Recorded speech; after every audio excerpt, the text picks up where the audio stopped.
E così, nel secolo di Goldoni, il Settecento, nasce l'attore nuovo, più uomo che istrione, non più un reietto da seppellire fuori delle mura, ma un creatore di emozioni che la società ammira e rispetta.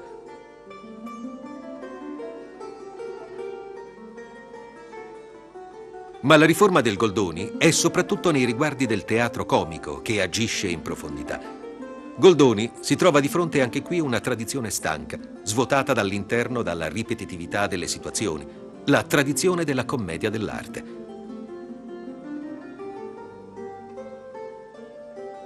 La commedia dell'arte da 2 secoli proponeva al pubblico Arlecchino, Pantalone e tutte le altre maschere in cose viste e riviste. Cambiavano le commedie, ma situazioni e battute erano sempre le stesse.